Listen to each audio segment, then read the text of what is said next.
Hello, one and all, and welcome to the podcast we call the Fantastival with myself, Stephen Nussbaum, in the podcast where I invite my guests to come on and talk to me all about their musical taste, their memories, their experiences, and they get to collect their fancy festivals, which I have christened Fantastivals. I hope everyone is well as we approach the 123rd episode of the podcast. And before we do, just want to say a massive thank you to Gary Davis and the boys from the Superb Maze, who were my guests on the last podcast. They've driven the podcast. This episode went far and wide. So massive thank you to Gary for all his support, and make sure you keep an eye out on all future developments for Maze. They are going to go far, and it was great to get to speak to their front man, Gary. So if you've not listened to that one, please go back into our vaults and make sure you have a listen. So that was 122. It's time for 123. And this week I'm delighted to introduce the man behind my biggest musical find of 2023 today. Ladies and gentlemen, it's the one and only Matthew Hickman of Brownbear. Yes, this is such an incredible introduction and I'm here for it. That's proper hype. Mate, it's all about the hype. Like I said, if Spotify Wrapped came out today based on 2023, Brownbear would be leading the way. So I'm so chuffed to have you on the podcast of the eve of what is a special very time for you that we'll get to talk all about. But before we do, Matt, I always like to check in with my guests, make sure they're good from a mental health perspective. It's very important that we talk about that almost 3 years now since COVID happened. So Matt, how are you, mate? I'm good, yeah. I do you know what, funnily you say that, I've been doing a lot of work this year to make sure I keep good mental health, because I knew it was going to be a busy year. And previously in life, I've let that overwhelm me and let anxieties get the better of me. And this year, I've called the year of boundaries, and I'm trying to really practice it and have just say no a bit more. The power of saying no sometimes, and being a bit more selective about what I do, just so that I'm not only protecting my own time, but I'm giving the best to the people that I'm giving my time. So yeah, I'm feeling good for it. I had my first PT session today, which was rough, but again, I was needed. I went out for my first run in 10 months on Sunday, felt amazing after it, and I was like, why don't I go out and run more? And then woke up on Monday morning, I felt terrible. Yeah, you had the answer, that's why. Yeah, so I hope the PT carries on. It sounds like it's been a good start anyway. So Matt, obviously you're here to talk all about Brownbear and music, so how did you first get into music? Yeah, I think I really got into music because of my parents. They were just huge music fans, and we came from a household that was CDs and vinyls everywhere, and my dad was really, really a huge music fan, and he would just play music all the time. So if he was off, we get to the weekend and he would be off, and you'd be ready for a lie-in because you're young, and he was blaring music, And I always remember about my dad's collection. He had these CDs that were numbered from 1 to I can't remember what it was. But they were all blues stuff, so it was like B.B. King or Muddy Waters or Sun House or Sister Rosetta Tharpe. So it was from a young age, I was just listening to everything, and it's not like now where you've got Spotify or all the ways we consume music. I guess my knowledge of music was I just assumed that everything that was in that collection everybody else knew. So I grew up with all these different acts, and I thought that's just what music was. I never thought in genres or thought in anything other than hey, this is the music in the house, and there's loads of it, and I love it. And like anyone, I got to a certain age where you want to rebel against your parents' taste, and my friends at school were listening to Nirvana and all that, and I was and it just was wow, sonically hit me. I was whoa, I love this. And I'd grown up listening to blues and soul and a real amazing education of music, and then I was rebelling against it with grunge and metal, and I just want. But eventually, I kind of found my way back around to realising these are all just songs and riffs and hooks and. But I think the Nirvana thing, I always come back to, I guess, because they had such a thing of just being straight to the point. They didn't believe in guitar solos and all that shit. They were this is it, and I love music that's kind of straight talking. So as I've got older, that's kind of transferred a bit back into hip hop, because I feel that's the art right now that's saying something. I think a lot of artists outside of hip hop aren't really saying something. And again, I thought it was a lot. It's when I was young, bands were political, even if it wasn't in the song. They knew they had to do it in their video, and then we've just gone through this period of bands being totally apathetic, and I think hip hop hasn't been. I think that's maybe where I've drawn myself to because I feel music is a vehicle for change, and I feel I've always used music to vibe what I'm going through, whether it's political beliefs or just personal things or relationships, whatever it is. I think it's always been a soundtrack to my life. So yeah, so from a young age, I was just obsessed with music and records and how they were made and who was on them, and then I realised you could look inside and I'm whoa, that person played guitar in that one, and I'd be you know, and I think knowing all those things stopped me getting a bit like, oh, I don't like that because it's this kind of music. I just was always a bit fascinated by songs. And you've mentioned BB King and Muddy Waters and Nirvana, which is obviously guitar driven. It sounds like there might have been a guitar floating around in your house when you were growing up. Yeah. Is that how you started that journey? Yeah, there was that. Do you know what's funny? There was actually piano lessons for me first. They sent me to, and I just didn't like them. I was like, it was too technical, and I was like, and I thought I was winning a watch. I thought I was pure smart. I was like trying to talk to the teacher about anything I could. Now that I'm older, I realised that they thought, this is great. I'm getting 20 quid an hour for him to just flap his gums, and I would just tell his parents that he's musically illiterate. It's not my fault he can't play. But yeah, my dad always had a guitar in the house. He wasn't the biggest guitarist, but he could play a bit, and I hated if I was just going to strum it. He was like, oh, be careful of it, and then it made it like the forbidden fruit. And some one of my pals, my brothers, Neil, was like, well, I'll just show you how to play it. And the first thing he taught me to play was Smells Like Teen Spirit. I guess it's that kind of riff at that time. Yeah, after that I was just obsessed with playing guitar, and I would spend hours and hours and hours playing. And I get that now. It's funny because people know me as a writer, or they see me play different instruments, and sometimes, and I play an acoustic to front of the band.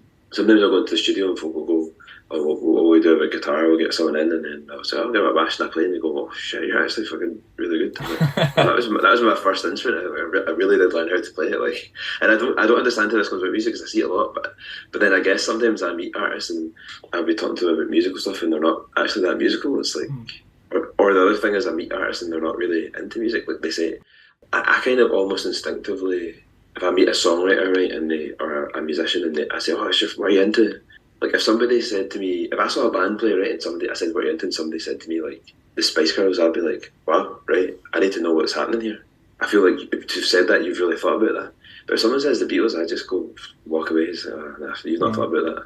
You know what I mean? It's funny, like, when you meet some music people, they say, it's like they think you should say buzzwords, and all it says to me is, like, I don't listen to records. But if someone comes up to me and says something really specific, I go, all right, wow, cool, let's talk about that, because I would love to know your musical journey here, because you clearly have you've thought more than what the perception of music is. Music's just a vibe to you, whatever, and you don't really care what that means. So yeah, I took a few years ago, I took my wife to meet McBusted, which is a combination of McFly and Busted, and I know Danny, one of the frontmen from McFly, always talks about Springsteen, and he plays the telly model that Bruce has.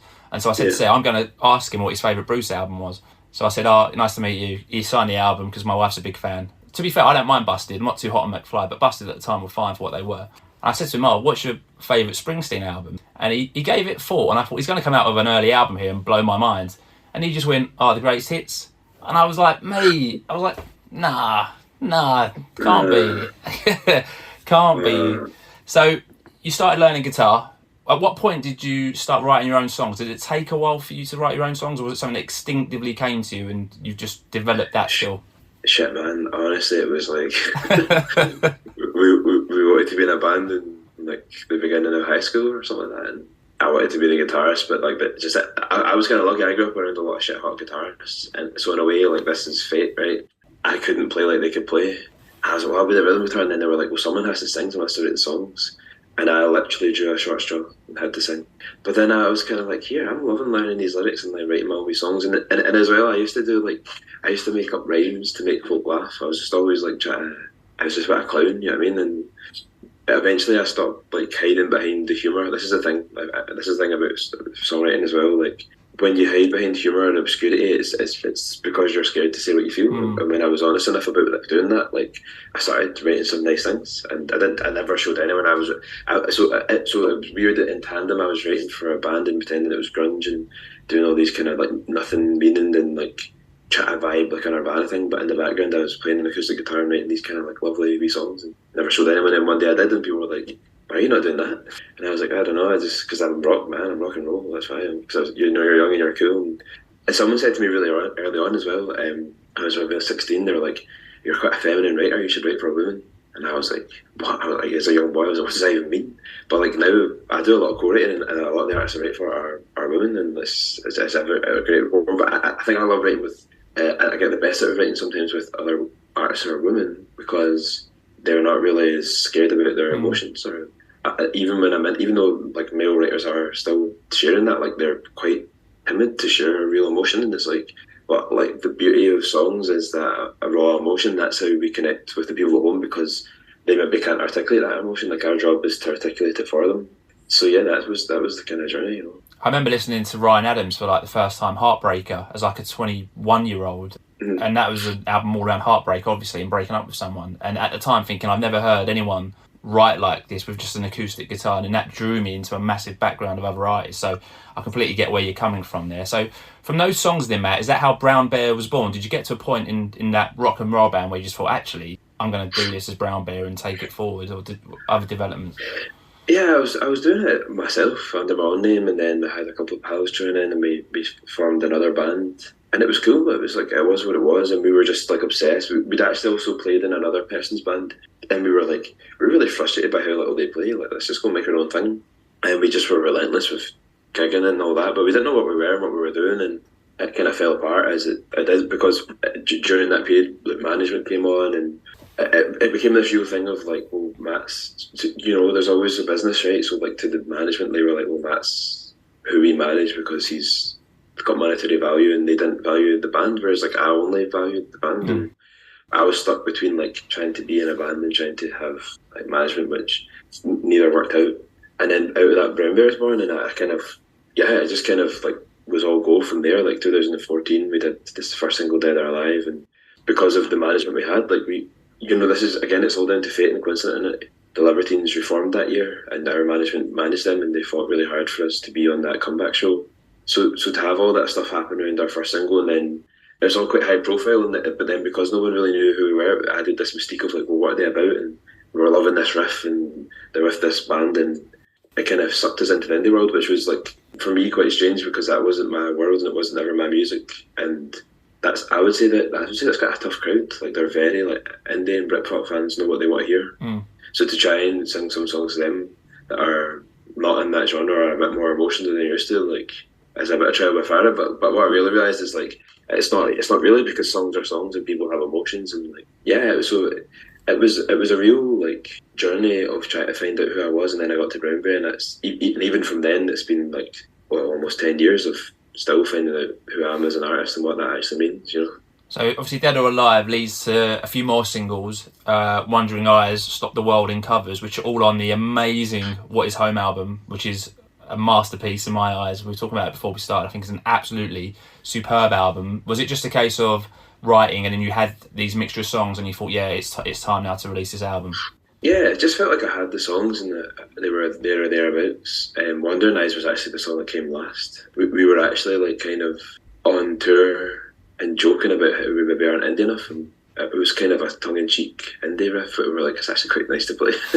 So it came as like from an inadequacy, feeling like we were on a tour where we didn't really fit in. Yeah, I think like we had those songs and it felt like the right time, but I don't know, like I'd never thought about when that album should or shouldn't come. Like, it was one of those things we were starting to be a bit of a buzz band, and actually back then singles weren't the thing in terms of how now bands only release singles. It was like albums and then a couple of singles, but I was saying maybe it should just all be singles, maybe we should be doing it differently, and everyone's like, don't be stupid, make a record. You know, some labels were saying make a record because we want to talk about saying we made a record, and then they were kind of like, oh, you went and made that record, and while you were away trying to fund that and make that record, but you weren't a buzz band anymore, so we don't want to hear it. You didn't even listen, so we were left with a record, like no funding, no avenue to put it out, and I was like, shit, what do we do? So that album sat for a bit before it even got released, you know. It was like a couple of years of like, I don't know how to put this record out, and tried all these things back and forth, and was just always getting let down, and I really didn't know what to do. And I guess I with it, I eventually like left all. I had management, I had an agent. I left all those things, and I just said, I'm going to put this out myself. I'm just going to do it all myself now, and at least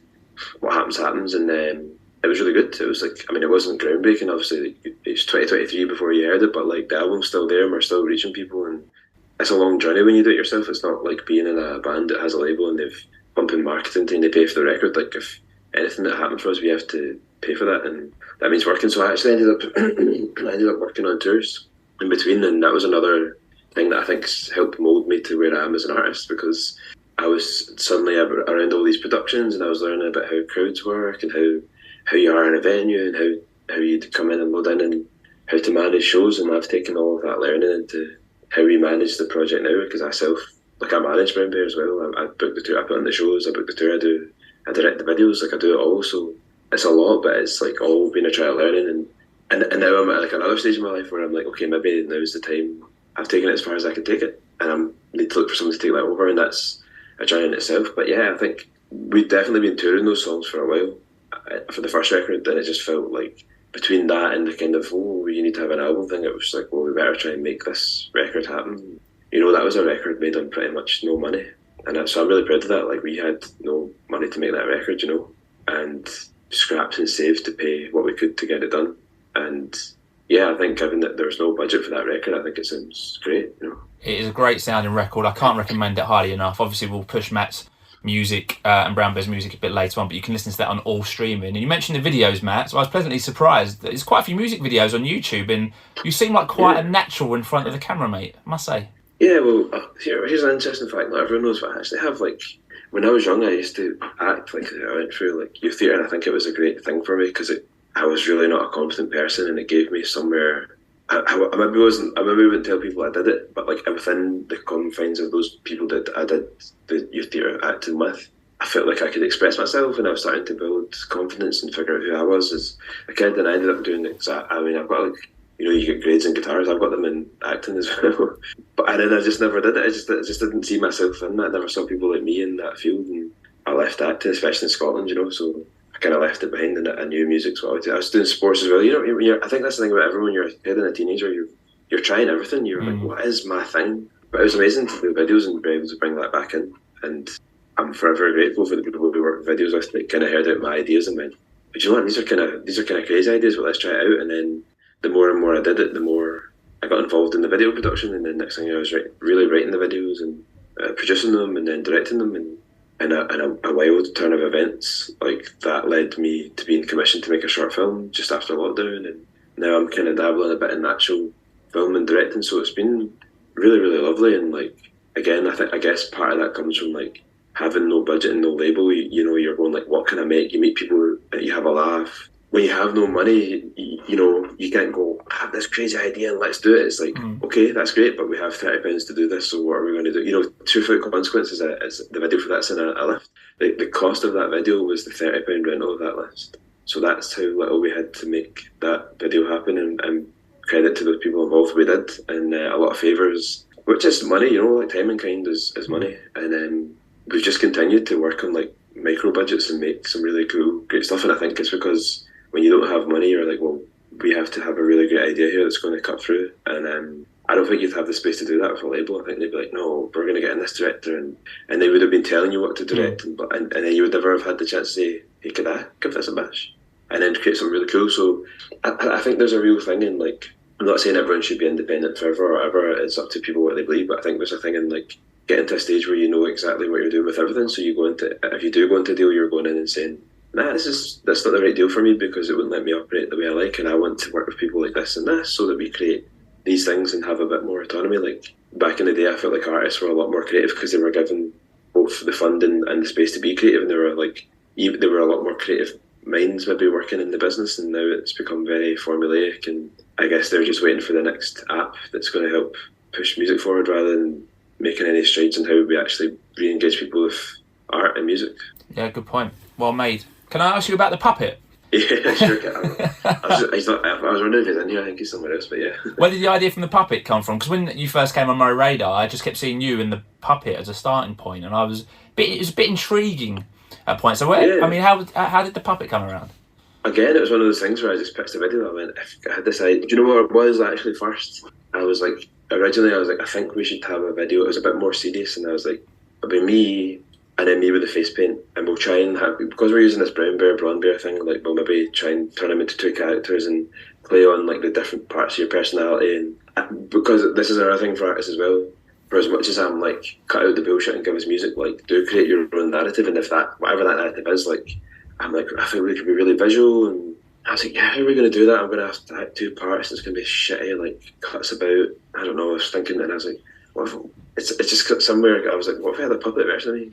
Then obviously that instantly becomes more humorous, and I was like, he shows the dual side of my personality. He's like the negative, and he's kind of fucking up my life. And I was really dealing with this. I was really in a place where I'd lost my passion for music, and I was dealing with this idea of like, obviously I'd had a relationship in a similar vein, but then with my relationship with music, it was the same thing of like, I love it, but I hate it, and I don't know where I stand, and I'm trying to figure out who I am.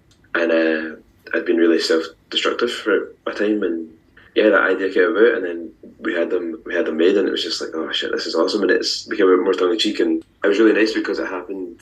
The idea was about before lockdown, but like obviously got put on hold, and it meant that like we could readjust. So like we were like, well, we can, there was a lot of chat during the lockdown about like social justice and stuff, and I'm really outspoken, and I've been doing a lot of like advocacy, and I'd actually kind of said like I'm not going to do much music while I'm doing that because I don't want it to be about I'm advocating so people hear my music. I'm advocating because I believe in people's rights, and I tend to like talk about it a bit less when I have music coming out, just because I'm like, this is about the music just now, and I don't want to cross those two things because I'm not doing it for that. I don't give a shit about doing things to be popular. I give a shit because it matters to me, and so I was like, this is kind of cool because we can have a bit of commentary on it. I've been talking really heavily about it, but let's have a bit of a funny commentary on it because a puppet can do something really rude and cheeky, and you accept it because it's a puppet, right? So we were talking about like, obviously that guy's wearing like a Human Lives Matter t-shirt, and he's essentially saying puppet lives don't matter, and we had all that gag, and it was like a commentary on what was happening, but it was like hard enough that like maybe even people who were taking it too seriously could go, right, okay, like, we need to calm down, and it was amazing because the puppeteer Stacey Mitchell is now my partner. We met through that shoot, and like she spent all this time getting to know me and like knew all my mannerisms before I even really knew her, and it was like weird. And then now like we live together, and the puppet's here somewhere in the house, and it was just amazing like getting to bond over that, and like we had this like real creative thing, and I guess like she'd gotten to know me so well, like she really felt like she knew me, like, and I was like, oh, that's like, that's cool. And so that video's got like a lot of special things from me because of that. The plan was to do another puppet video, but we don't have any budget, so we're kind of like, and we didn't have the right idea. That's the other thing. Like, I think there has to be, for me, I just never just do something because I could do it. And like, when you see that happen again, it's because we've got the idea that's worth doing. And I'm a big believer in that. I just like to do things because it's like the best possible thing. I really don't like, I don't know, just doing stuff for the sake of it. It's not my personality, and that's why my albums are always like pretty much 10 tracks, because it's like I want the people to hear the best parts and that fit each other. And there are loads of other songs. There's loads of songs folk will probably never hear. And someone asked me recently, like, who knows me, and they know how many songs I've got, and they love some of them. Like, will we ever hear them? I'm like, probably not, because they weren't intended for that. Like, I'm a purist. I was saying that to yourself. Like, you're a purist. Oh, fair, Steve, and you're talking about records, and like you're a purist, and I'm the same. Like, I'm a pure. As far as critical as I am about the business, I'm a student of the business. Like, I'm a real lover of this industry, and I believe in purity, and I just want people to hear the absolute best. And same with shows. Like, I'll probably do less because I want people to get the best show. And like, I don't want to play.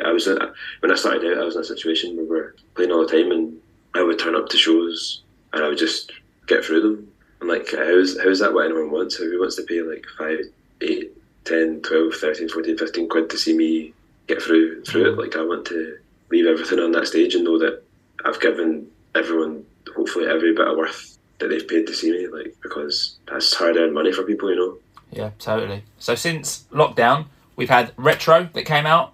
We've had One More Night, Close Call, the fantastic All I Want, which fantastic song.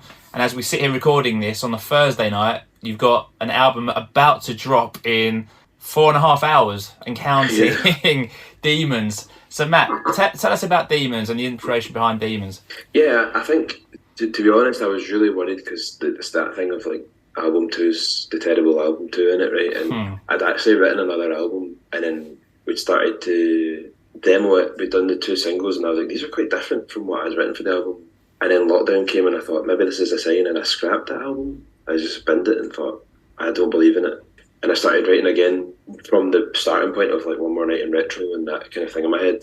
But kind of something that happened with that process was like, for the first time in my life, and in years, I'd been at home for more than like a month at a time, and I wasn't able to run away from my problems, and I was stuck. I was literally trapped in the house because that was what happened in lockdown, and I had to deal with a lot of stuff in my life that I hadn't dealt with. And for all the poppy nature of the way I write and like the hooks, like, there's like a deep sadness to some of those songs. Like, it's kind of, I always say to people jokingly, like, it's kind of like I've tricked people into bopping their way through my depression, you know what I mean? Like, people are like singing these songs back to me like it's with joy, and I'm like, wow, like that was like the worst time of my life.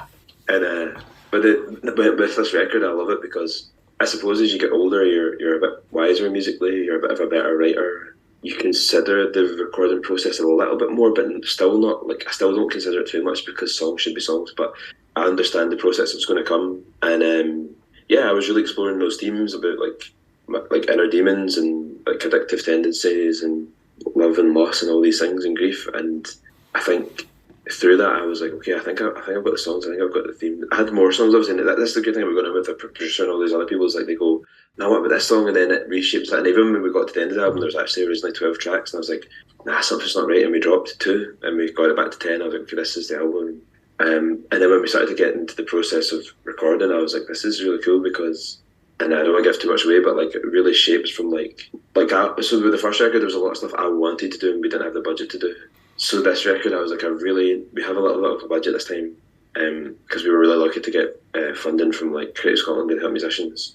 And it meant that we could consider what that meant. And I was like, I really struggle with being called an indie band because I don't feel like I am. Like I'm a songwriter. Like my influences all come from like soul and hip hop as much as they do rock. And when I think of like high riffs, even when I was playing in the first record, I played some of the high riffs and a telecast. I was thinking more of like West African music than I was indie. But in the context of rock, it can seem like an indie riff. And like there's this thing with like songwriting and with like rock that like, despite its origins being in black music, it just gets totally not mentioned. So sometimes people come back to me and that's as if like I'm not black enough to play it, like or like I'm playing a white genre. And I'm like, man, like how do you think this came about? So I was like, I really wanted to like go with this idea of it being indie soul. Like that's my thing, like indie soul. How do I capture like both sides of like my personality and my heritage and what I love and do something a bit different. And then so that was when the arranging came in, and it was really fun. But it was still like I can't just come in with this like mad sound. Retro was a bit of a departure, but it was like really freeing to do that. And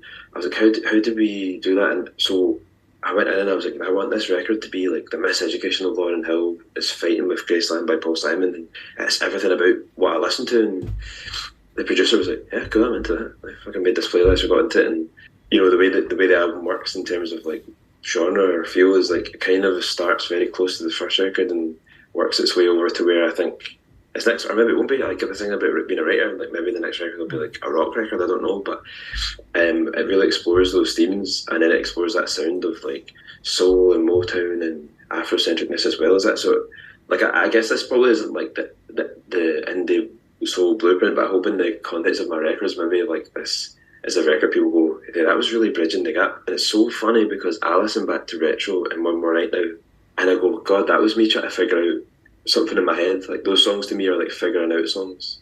And then the new record I can go, like I figured out what I was thinking then. And this record, I hope, hits that home.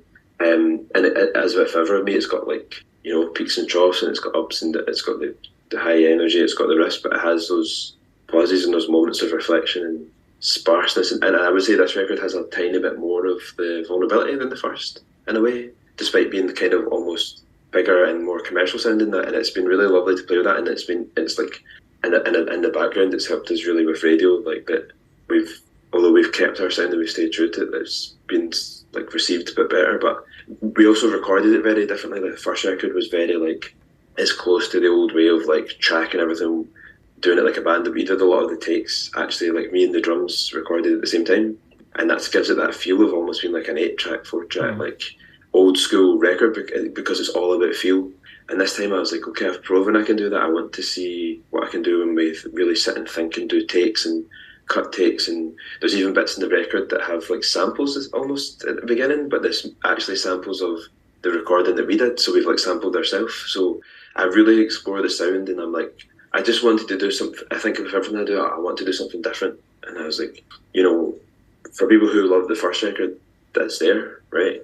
And so I'm like, this is a new record and a new thing. And I think as a musician, and as a writer, I wanted to push myself, and it's been so lovely. Like I worked with a producer called Buzzkiller, Ross Hamilton, and we just had a blast, like just making this amazing record. And like I'm super proud of it, and I feel like we've achieved something again. Like although we had a budget, like it was funny, we had a budget, and Creative Scotland have been really working hard to connect with artists. They had this reputation of not being great at doing that. So they came in to hear the record during the process, and they were like, we're obviously really delighted with how this sounds, and this is before it's mixed. And they were like, but we kind of actually have to question if things have been appropriately budgeted or if you're underpaying people, because this sounds like 50 to £100,000 record Wow. that would be made on a major label, and we had a far less than that, like, but below the 15k, you know. In fact, probably for the actual record side of it, below the 10k mark, which is 10k is a lot, but in the terms of a record, it really isn't because of musicians' fees and all these things. So they were like, "Wow, this sounds like a major label record, and you've done that here." But I'm like, "Yeah, but the songs are there." And this is the thing I always say: like, a lot of people now write with production in mind, or they produce and write at the same time, and songs kind of suck a bit because of it. Like they aren't as good. Like, and it's okay to. Some people get defensive about it. People have their opinions, but I think like if we're really honest about it, I think the standard of writing in the business has dropped quite drastically, and especially in certain genres. And part of it's like moving away from like the core of what a music is, which is the song. And if the songs are there, the production's easy in a way. It's just the icing on the cake. It shouldn't be the other way around, you know. And yeah, we spent a lot of time with those songs before we did it, and I think it paid off. Hopefully, we'll find out. Maybe tomorrow everyone will tell me I know it sucks. Well, I can't wait to hear it, Matt. I'm so excited. Demons, by the time this podcast goes out, will be 2 days old, and hopefully everyone's listening to it and is loving it. I'm sure it's going to be well received, and like I said, I'm so looking forward to it. And to support the album, you're doing a few live dates, Matt, so you've got a few live dates announced. I bet you're looking forward to that. Yeah, I really am. So we've got St Luke's on Friday the 24th of March, and that's a big venue, it's a beautiful venue. And then the 12th of May we're in Caves in Edinburgh, so that's 2 band shows, and then I'm doing an acoustic tour in between. But I'm really hopeful that this record takes us back up a level and we get to do the UK again. Like, it's been a while, and whenever shows come up, the biggest requests are actually always down south. Like, but just the cost of touring is so high, and we, after talking about lockdown and change of perspective, like, I kind of realised that musicians were the last supported. You know, everyone was singing on their couch to save venues, but no one was thinking about the fact that these venues wouldn't pay artists. And I don't know why we have venues if they don't. Like, that fails to be a function. So I left, and I made a rule that we now have a living wage. So like, nobody in our setup works for less than the union minimum. So if a fee or an offer comes that doesn't suit that, then I just say no now. Sorry, because I value the people in this business and I value the workers, and you wouldn't not pay a plumber, or you would not have a doctor paid or a teacher paid, and they're all in strike to get better paid, but everyone expects us to do it for nothing. And I just said, I'm not doing that anymore. So and I don't want anyone to ever not be able to pay their bills, because I've made a choice that I will take no fee, and I want them to do me a favour now. So I really fight so hard to be able to have funds in place to pay everyone fairly, and we're probably paying people better than, in fact, actually no, because I've worked on tours that we're paying the same rates or better than some major artists are to their players. And I just think, like, if we keep accepting no money, we're undercutting our own business.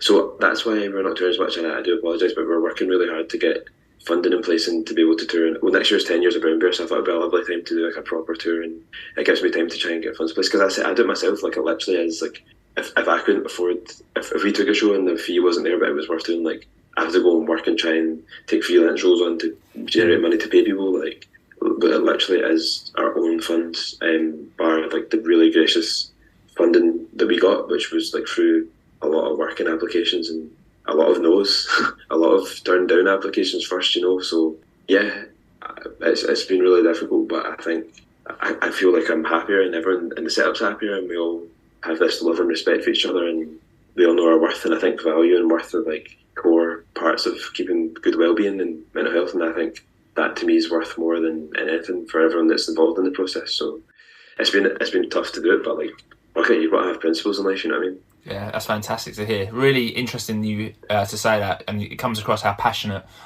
you are about the album and the music and your band, which is a great thing to have, Matt. So I commend you on that one, and hopefully you do make it down south at some point, because Yes. I'd love to see you. Obviously, you had the Shed project recently come to London, which was great. The Heavy North are coming in May. I know there's a lot of more bands coming over. But I do appreciate how difficult it is to obviously financially do that with such a weight of the world at the moment. So you've mentioned a lot of genres already and a massive music collection as a kid. But Matt, what kind of music are you into now? Is it a wide range, or are you focusing on one genre at the moment?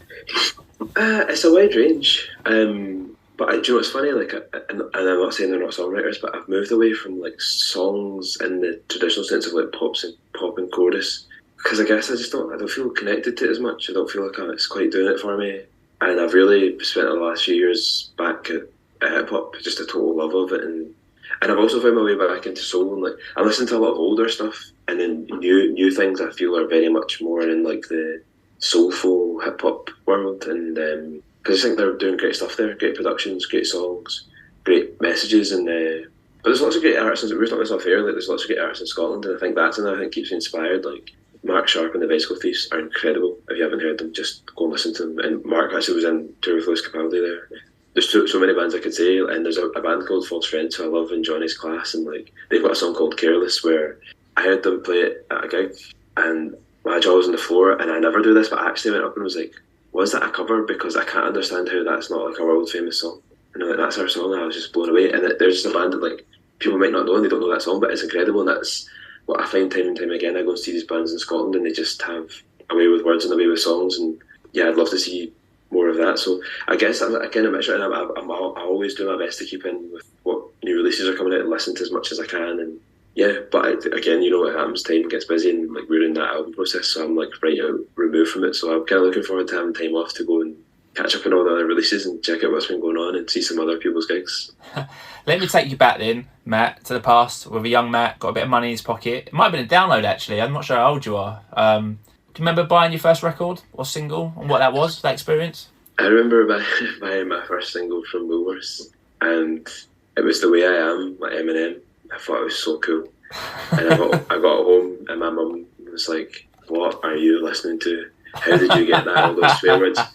Took it out, put it back in, marched me down to Woolworths and made me return it, and they said you can pick one other thing, and the only other option was Baha Men Who Let the Dogs Out.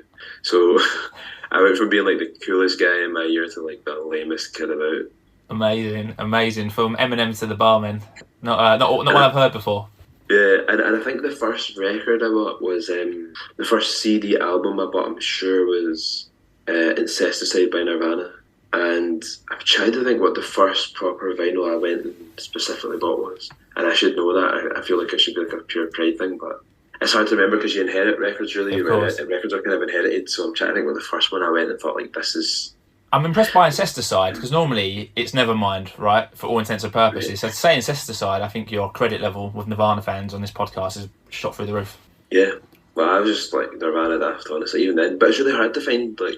Was it even really like you had the internet to Google stuff back then? Yeah. It really was just going to shops and you're like, this cover looks interesting and quirky, and like I think one of my pals had Nevermind, so I felt like there was no point in having it. I can just borrow it from him. I've got to get my own, you know. I think the first record I bought properly was Thriller by Michael Jackson. I was in a shop and I was working with when I got back into vinyl, because I can't really remember what happened as a kid, but when I got back into vinyl, I remember being in a shop and I was with a band, and the guy that owned the shop loved the band. It was one of the first bands I worked for when I was younger, and I totally blagged that job. And I was talking about Michael Jackson. He was like, "Oh, I've actually got like a first pressing, so I don't keep it out because he just died, and like folk, like everyone wants to buy it." And then he loved that band so much, and I bought it. So I got like a first press of Thriller. It's like one of my pride joys, because I was Michael Jackson's after as a wee boy. He was the king of pop, you know what I mean? So. Yeah, great shout, great album. Michael Jackson, King of Pop. Only been chosen for a few fantasy festivals. Maybe he'll get into yours, which we'll find out all about shortly. So, Matt, are you a big fan of festivals? Do you go to many? You like them? Nah. Not really. I find it's too many people, too much noise. I don't like camp. I made a terrible decision. I camped the first time I played Tea in the Park, and I just felt rotten the next day. But I love what they mean to people. I have two ways about it, because I do sometimes go. I don't know. I sometimes go to them and I go, that was great to see so many bands and that. But like, I sometimes look at it now as like, if we're being really honest about festivals, they're just adverts for the promoters touring year. They're just putting on an advert for you so you can buy tickets for the year. And then what happens is like, festivals are kind of the Spotify of live music. Like, it's like low return. The bands get paid, like especially new bands get paid the minimum. People get all of their thing in one day. It's like, well, I wouldn't go and see a band, but if they're all there, I'll see them. And then you're less invested in music, and then people think, I've paid all that during the summer, I'm not going to buy tickets to gigs. Or I've bought all the tickets for the gigs that they advertise, so now I don't have money to go and see bands in independent venues. So I think they're actually like a hindrance potentially more than help. Personally, I think like especially for new music, it can really shut down venues and stuff. So, and they're just oversaturated. But that's not to say I haven't enjoyed some of my time. Like, there used to be one down near Dumfries called Wicker Man, and it was amazing. It's just such a great vibe. Belly Drum in Inverness is a great vibe. trying to think what the last festival I went to. That's a great question. I like when they have curated days though that are like a festival and outside, and I quite like that. But I feel like the festival thing now is just run its course for me. When I was younger, I was like, oh my goodness, wow. And then I'd actually rather just be in the bars seeing a band. That's a really interesting way of looking at fest. You've opened my eyes a bit to the festival concept a little bit. I've never looked at it the way you just described it. It's really interesting. It's like I'm in the Matrix and I've just taken the red pill and I was on the blue pill. That's a really interesting way of looking at it. That's why we have to snore our way through 1975 and Kasabian twice every 2 years in a festival bill. Like, get a fucking new headliner, man, it's boring. But there's no new headliners. Because of this system, they can't generate new headliners because there's no growth pattern for them, and then you're stuck hearing Snow Patrol and Kasabian and blah, blah, blah, blah, blah, blah, blah, blah, boring. And it's just bullshit and it's not working. And I think somebody at some point is going to have to be honest about the fact that the business isn't working. And there's no room for, like, there's always going to be artists that slip through and they do it and it's amazing. But if a business is only generating like one new artist every like 5 years, or an artist is slipping through the cracks every 5 years, that's a failure of a business. That's not a success. If you've got four big acts and in a business in a world of music this size, that's a failure of a business. And I think it's probably time they started being honest about it. But they won't, because the system suits the people at the top. They're all generating money, and the people at the bottom who make the art are not. And they don't care if you don't succeed, because they're like, well, there's always going to be someone who'll come in and cut you, and someone else who can exploit. And I think it's time to start a revolution. So I always like to ask my guests what their favourite gig is, without spoiling. So I was lucky enough to go and see Lizzo last night at the O2. I took my two girls to see Lizzo for their first ever gig, and she was amazing. She's very empowering. It was very emotional. She's blending hip hop, so she's done a tribute to Lauryn Hill, which you've spoken about earlier. So there's a lot of influences in there. Amazing gig, one of my top 5 probably, just because of taking my two girls to see their first ever show. Matt, do you have a favourite gig that you've gone to? This is a great question. I went to see Stevie Wonder play at Hyde Park when I was like 17 or 18, and it was just unbelievable. Like, he's like the pinnacle of music, you know what I mean? And like, it was such a joy, and it was such an honour to have lived through that. To be, I just couldn't even comprehend what I'd lived through, and it was like a piece of history, you know. And I remember standing that day and going, "I'm going to play in Hyde Park. This is my dream." And maybe 4 or 5 years later, we did Supporting the Libertines. It was crazy, and I was like, that was the dream, you know. And that really inspired me, like the whole thing. So yeah, I think that there's that for me. I've also seen some bands that like are a total surprise, like, well, not some aren't a surprise. Like, I saw Foo Fighters, and they're just incredible. Like, a lot of people are kind of funny with them, wall of sound, all that. But it's like, they're just an incredible live band, and it's a lot of fun. And sometimes like, we get a bit serious about music, and they just go up stage and have fun, and it's a great gig, you know. I saw Lauryn Hill. It was a bit of a disaster when we come to that. I saw Kendrick Lamar. It was amazing. I saw the Scissor Sisters once at a festival, and they were honestly out of this world. It wasn't something I'd ever have gone to see myself. So yeah, I've seen a lot of people over my years, but I think Stevie Wonder, I can still remember it. It was just like, honestly, like nothing else. Like, he is one of the greatest of all time, and I got to see him live, and yeah, it was inspired me. It just made me go like, this is what I want to do. Amazing, as all good and classic acts should do. So the aim of the Fantastival Podcast, like I said at the beginning of the show, is to get our guests to collate their fantasy festival. So Matt gets to choose his fantasy festival lineup by choosing any 5 acts, one of whom must play one of their studio albums in full, and an encore, which can be any song that Matt can get all of his 5 acts to perform together at the end of his Fantastival. So it's very easy. 5 acts take 5 time slots. So in the last episode, I had Gary Davis, who I mentioned before, from Maze. He collated his Gaz Fantasy Festival as follows. So he had Maze in the opening act slot, so he picked his own band to open, which is fine. People do it.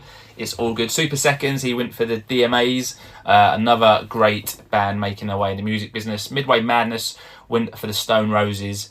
Pre-headline went for the Charlatans and had them play their Telling Stories album. And for his headline act, he picked Oasis and had all 5 play My Generation. So for any first-time listeners, very simple concept, just 5 acts, and it's pretty straightforward. But before we talk about your acts, Matt, you need to give your fantasy festival a name, and we need to hold it somewhere.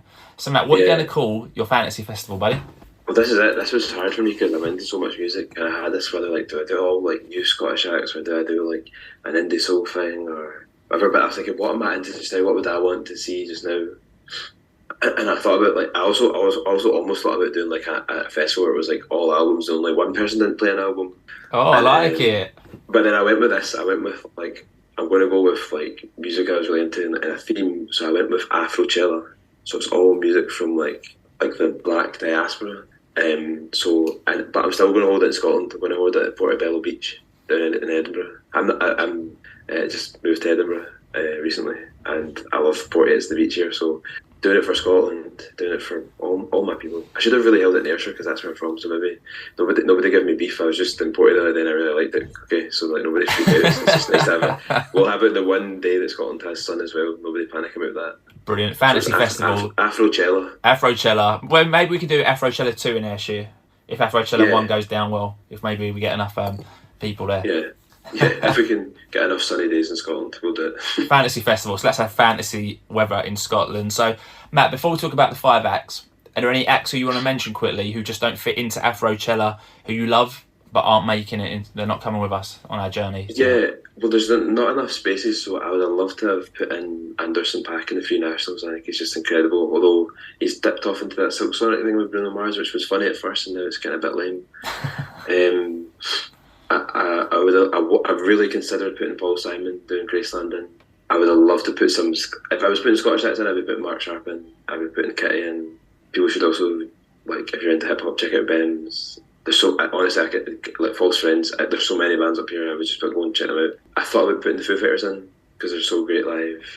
There's so many bands. Honestly, I could have. This is the thing. You could pick Scottish band, or like big hitters. Like it was really hard. The Libertines, I felt like I should have put them in because of like our kind of history and all that. But I didn't. I went for what I went for. Also because of the nature of Afrochella, I thought maybe I should choose someone from each area, and I didn't really choose a Caribbean-based artist, and I didn't choose it. And my family are Nigerian. I didn't even pick Burna Boy, so I forever apologies to Nigeria and all that. But I went for what I went for. Just enjoy it for what I had. Childish Gambino didn't make the list, but that could have been a cool thing to see from that album with like Redbone on it. But yeah, there were so many people I would have been like, all day I was like, I don't know what to do, and I thought this is a bill that feels good to me, and I'm going to go for it.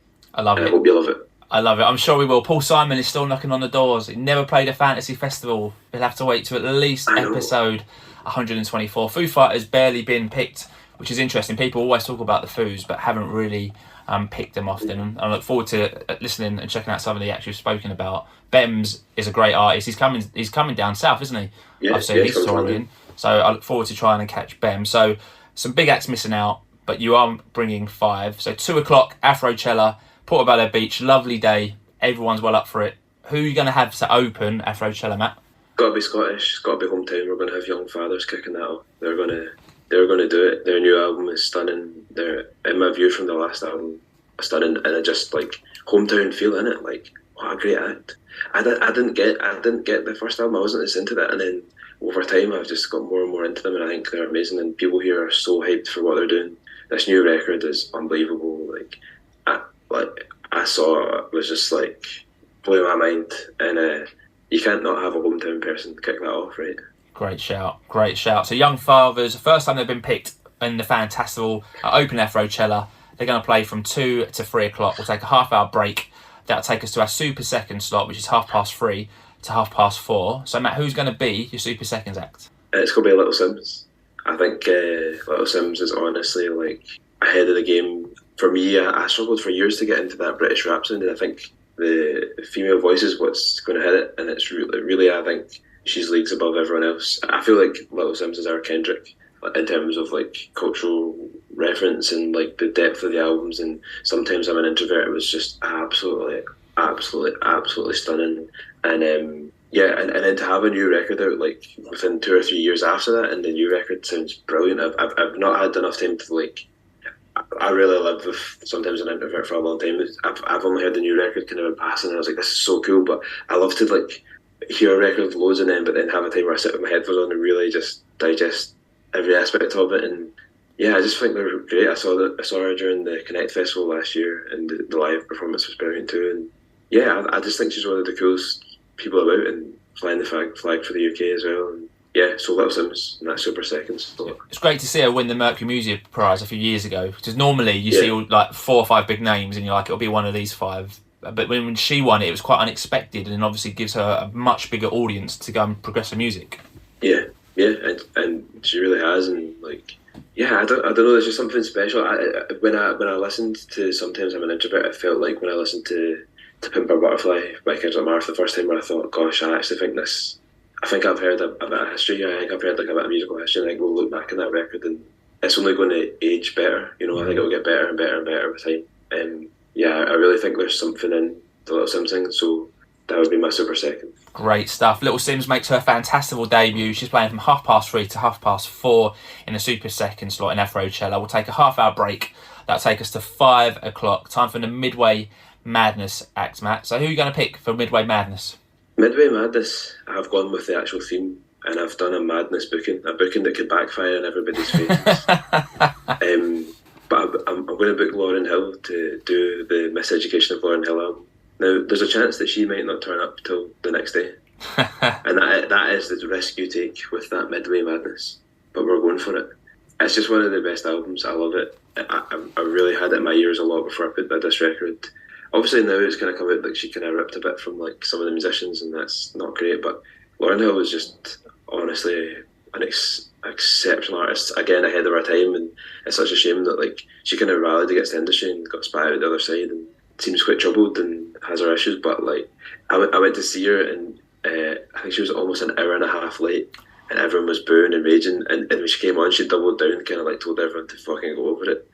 But I think she did something like 4 or 5 songs before the curfew, and I still felt like I'd lived through history. I was still like, oh my god, but it was still incredible. So I made a bold choice doing this, and it could backfire, but it's a fantasy hustle. So in this fantasy world, she's turned up in time because she loves Portobello Beat so much.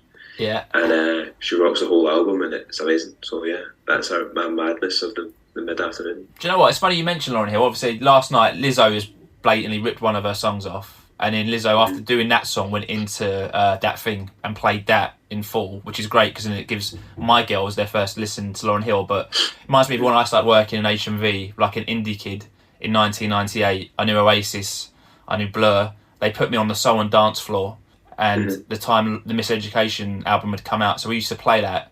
I used to hear that album about 7 times a day, and instantly I was like, this is amazing, and something I never would have listened to at that time, but was almost forced to listen to it through work, and that was an absolute classic album, and it still holds up.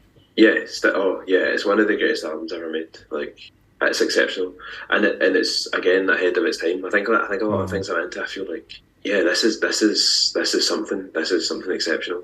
So we've gone mad, and we've got Lauryn to come. We probably put a lot of budget into that as well. We'll tell her Go on, Matt, sorry. Was that it? I was going to say, we'll tell her she's the Super Seconds act, so when she gets here, she'll be in time for Midway Madness. Exactly. I actually told her she's the opener. She was only 5 minutes late, so it's all good. Amazing. So she's going to do an hour. She's going to do the Miseducation of Lauryn Hill, and then that will take us to 6. We'll take a half-hour break, and that'll mean we've got 2 acts left. So the pre-headline act is going to play from 6:30 to 8 o'clock. So Matt, who's going to be your pre-headline act? Yeah, I think this act was my original headline, and I think could headline anything, but we've got a big reason for the last headline. But yeah, I'm going to go with Kendrick Lamar. Honestly, it's so ahead of time. It reignited my love for hip hop when I heard Pimp a Butterfly. It's one of the greatest albums ever made. I think we'll look back in history and realise he was probably the greatest. And then he did Damn, which was like even more exceptional in some ways, and then Mr. Morales, the new album, was just stunning. And it's kind of a listening album. I really loved having my headphones on and listening, and that Glastonbury set was just unbelievable. Like the theatre of it, the message he has at the end. He's always really put a message as a thinker, you know. And I feel like I'm an overthinker, so I kind of relate to it, and the way he's tackled his inner demons and every album I feel has this song that's about how no matter what he talks about, he's a hypocrite because of the way he is, and I love that self-awareness and the educational parts of his music. And the first few albums were very like hip-hoppy, and I was like, oh, this is a bit not hip-hoppy, maybe rappy, and like the kind of misogynistic tropes, and I was like, oh, I don't know, is it? And then it's just growing and growing and growing. There's a real understanding of who he is, and I think he's exceptional. And the videos as well now, with like, they become like, yeah, everything about it. So I'm going to go for Kendrick. There's that slot, and to top Kendrick's going to take a lot, but we're going to do it. We're going to see who it's going to be. So Kendrick Lamar, pre-headline act, second time he's been chosen for Fantasy Festival. So he's back. He's coming to Portobello Beach. It's going to be great. He'll give us an hour and a half. So we'll take a half-hour break after 8 o'clock in Kendrick. That takes us to 8:30, and your headliner is going to get 2.5 hours to play Afrochella. So Matt, you've had an amazing first 4 acts, but who is going to headline your Fantasy Festival?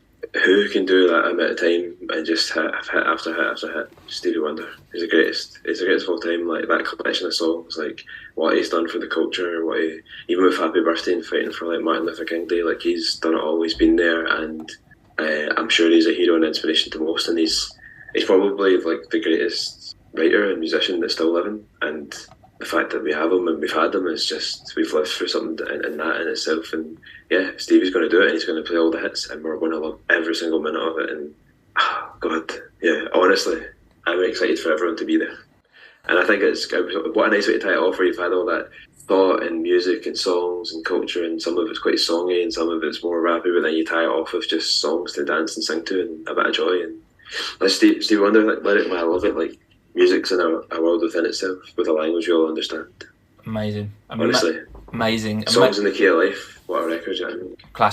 Classic. So Stevie Wonder makes his third Fantasy Festival appearance. Sylvie had him as a headliner as well. That's the last time he was chosen back in the day. So some of the Sylvie's Scots loving Stevie Wonder. So at 11 o'clock, Stevie Wonder finishes, but he'll bring back on stage Kendrick Lamar, Lauryn Hill, Little Sims, and Young Fathers, and they all get to play one song to complete the Fantasy Festival. Brownbear can come out if you want them to come out. I'm happy to get Brownbear on the stage as well. All get to play one song. So what song would you have all of your Fantasy Festival acts play, Matt?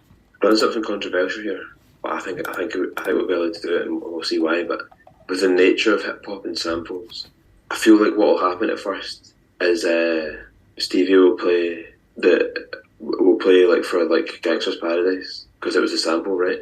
And then as it's getting on, like the other rappers will come out and they'll do a medley with Stevie Wonder of the greatest hip hop songs of all time. Oh wow! Like a hip hop medley, right? Because Stevie Wonder infamously does medleys within his set. That's my doorbell. That's a bell. Stevie Wonder and does medleys in his set. And I know you're supposed to pick like a song, but I think the nature of hip hop is like songs and samples and use different sounds. So I think I'm going to go with that. I think we're going to go with Gangsta's Paradise that leads into a medley of hip hop classics, and Stevie Wonder singing all the song parts of it. Lauryn Hill singing the female vocals, and then we've got all the rappers. That's what I'm going to go for. All right, the Fantastival board are just checking VAR just to make sure that's allowed. Okay. They've come back. I've got other options if we're not allowed. No, they've come back. They've said it was tight, but as Stevie Wonder is there and you've made a valid case in point for it, it's allowed. So that is going to be your encore. That's yes. hell of an encore there, Matt. So let's wrap that in. So we got Afrochella taking place at Portobello Beach, Edinburgh. Opening act, we've got Young Fathers, Super Seconds, Little Sims. Midway Madness, Lauryn Hill, who's going to play her Miseducation of Lauryn Hill album in full. Pre-headliner, Kendrick Lamar. Headliner, Stevie Wonder. And for your encore, they're all going to do a hip-hop medley led by Stevie Wonder, bringing in Gangsta's Paradise. It sounds like an amazing Fantasy Festival to me, Matt. You happy to lock that one into the Fantastival vaults? That's locked. That is locked. One of the best Fantasy Festival lineups yet. So, Matt, before we finish, obviously the Demons album is now almost here. By the time this goes out, it's going to be here in the public domain. But what do the next couple of months look like for you? What are your hopes with this album, and where's it taking you in 2023? I just hope people will love it and they get a chance to listen, and I'm looking forward to the shows, and I really hope that what happens is if we gain some traction, we get some nice plays, we gain some new fans, and we're able to tour again and do the UK. And I'd love to end up next year's 10 years of Brown Bears, and I'd love to end up at Barrowlands. I think it's the most iconic venue in the world, and I'd love to headline it and end the 10 years of Brown Bear there and see where we go next. And I've got a couple of really cool visual film projects to tie in with this record, which I don't want to give too much about, but they're really cool, and we're trying to pitch to have them made. And I'm hoping that the latter half of the year we'll do what we always do, which is release singles after the album and as kind of video combos, and we'll build this real beautiful film side of things, and then it ties into like a big visual show at the end that we hopefully do at Ireland. So that's the dream, and I'm going to put it out there and hopefully manifest it. And I just want to keep creating great content and stuff that really speaks to people, and hopefully we keep connecting with people, and we're able to get on the road again and share those songs and the music. And I really just hope that the songs touch people and they take something from them again. And where you get more people like yourself, Steve, that hear it maybe a month, 2, 3 months, maybe a year down the line, and it's still their record of the year. Yeah, and I hope they do that, because that's all it is for me. I never really think too much about like sales or positions or lists or whatever reviews. I'm just here to see that people hear it and people enjoy it, and hopefully they take something from that. Amazing. I'm so looking forward to seeing where 2023 takes you, Matt. So if anyone's listening and hasn't heard Brownbear before, they can find Brownbear on all the normal platforms, right? So Spotify, iTunes. You got a Bandcamp page, so if anyone wants a physical copy, you've got physical copies of both albums can be found, right? So Bandcamp, and is it Asai Records? Asai Records, yeah. Asai Records, where you can go and order Matt's first album and his new album as well. Well reminded on the Bandcamp. I need to go and update that for tomorrow. Woo! And in terms of people finding Brownbear, obviously across social media, you can be found on all the social media sites, right? Yeah, so we can be found on Twitter as @BrownBearBand, Facebook's Brownbear Official, and Instagram's Brownbear_official. And please do follow us, pop us a message, tell us you're here this year, have a chat with me, let me know where you are as well, because it helps. Like if we're trying to figure out where we're going to go on this tour, we'd love to know where you are and come and see you. And just, if you're loving the music, post about it, tweet about it, include us, post it in your stories. Like it all helps. Like I know streaming maybe doesn't like generate a lot of pay or whatever, but like it does help when you share the music. And one thing that I think if you're a big music fan is like, and you're loving it, is like text a friend if you know they would love it. I find a lot of people come to my shows that have said, I actually was in a WhatsApp group and we talk about music and I listened to it, and the act of actually sharing and connecting is so, social media is a vacuum. Like it just goes out into the ether, and it doesn't always get picked up on. If you really love a song of ours, just please, and you want to share it, and you know someone would love it, text it to them, say, listen to this song, you'd love it, this guy's alright, or he booked this festival and I'd love to go, and the only way to go to that festival is if we get this guy millions of pounds to book it. So whatever that is, just make it happen, okay, because we all need the money here. And what a way to end it, right? So give Matt all your money and listen to Brownbear, basically.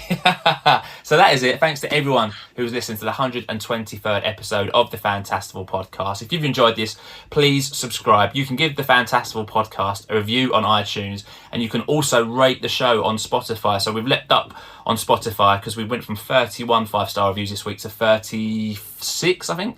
So that's really important. So please, if you're listening on Spotify, rate the show because it means a lot to the pod. The Brownbear are on Twitter, so is the podcast. We can be found at Fantastival P. We are also at 1,000 followers, which is great. I've tried to keep it very organic and not do a follow for a follow. So I'm really proud of the audience that I'm building on Twitter. So please make sure to recommend it to all of your families and friends. We can also be found on TikTok, which is a developing program for us. It's very difficult, Matt. TikTok, I can't quite work it out still, but I'm working on it. I'll also get some tracks from Matt. We'll make a nice little playlist. So if you've not heard of any of the acts who Matt's chosen, there'll be a nice little episode description in the episode for you to go and find and click the link on. So Matt, it's been a pleasure having you on the podcast. I really enjoyed your company. How have you found talking about your musical taste and your new album and your fantasy festival? It's been such a joy. Thank you for having me. It's always great to talk to another music purist who just loves records, and it's so lovely to connect with your audience, and I hope you love the record. Hope we see you again, and thanks for letting me share my views on music. It's been a pleasure. Mate, I can't wait to listen to the album. Me and you, side project, The Purists, coming in 2023, yes. Mate, right? I'm up for that. We need to get a wee side hustle going. I'm up for it. Absolutely. So I'll be back next week, everyone, with episode number 124. So please make sure to join me. But until then, stay safe, my Fantastival friends. Please continue to spread the word. And that word is Fantastival. Thanks for listening.